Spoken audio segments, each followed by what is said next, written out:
Avant tout, il faut que tu saches que le commandement de la base militaire se fait de père en fils depuis que l'infection a commencé. D'ailleurs, le commandant à l'époque, c'était mon grand-père.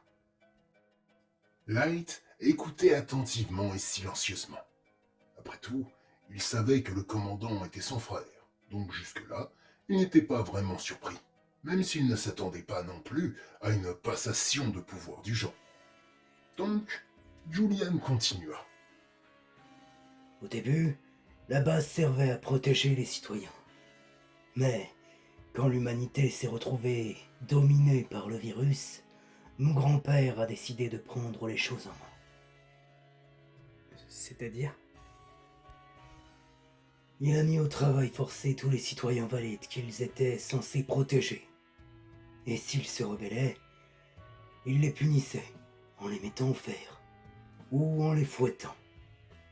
Et si jamais la moindre rébellion se faisait ressentir, il faisait exécuter les suspects.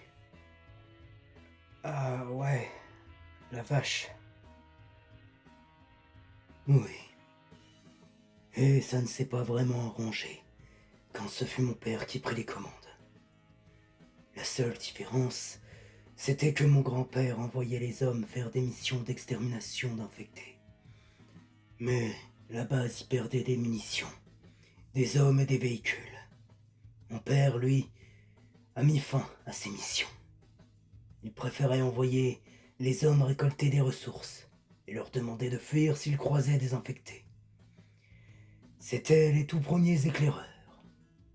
Résultat, il y avait beaucoup moins de victimes et en ce qui concerne les citoyens, ils ne torturaient plus, ou du moins pas ceux qui obéissaient. En fait, par rapport à mon tyran de grand-père, il était plus mesuré. Mais en fait, il faisait exprès de se faire voir comme meilleur que lui. Car à côté d'un tortionnaire, il passait comme une perspective plus vivable. Je vois.